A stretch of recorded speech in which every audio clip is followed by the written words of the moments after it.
accessing the solenoid and wiring for the fuel filler flap. Need to remove this unit. There's some screws to remove.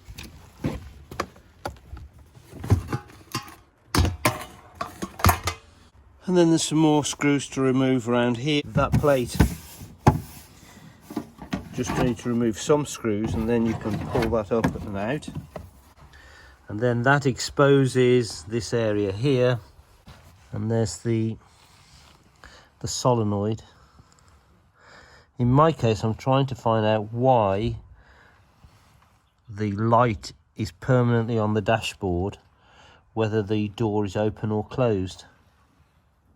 By putting your hand through the slot, that slot there, and by pulling back, you can open the fuel filler flap. This switch here, if I put my finger behind, there's a button, and presumably as the door closes, that switches the light off.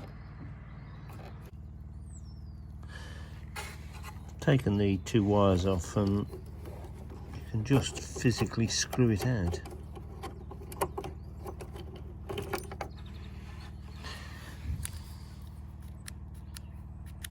From just pressing the switch on and off, it's fairly obvious that that is what causes that light to come on and off.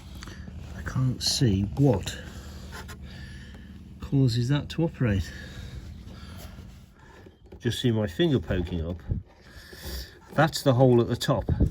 There must have been something that came up into, whether it was a lever or something, that came up there, and that's what operated that switch. Looking at the parts manual, I still can't see any mechanism that would operate that switch that puts the light on and off.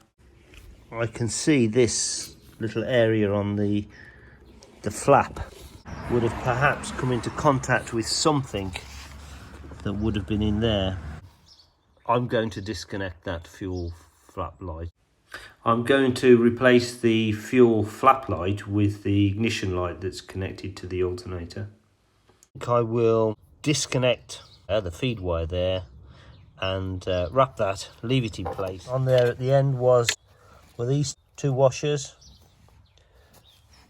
and the brass nut with just a small hole there sufficient for the plunger to come through. That's the final result. I've just wrapped it, attached it to that pipe, and I'm going to leave it at that.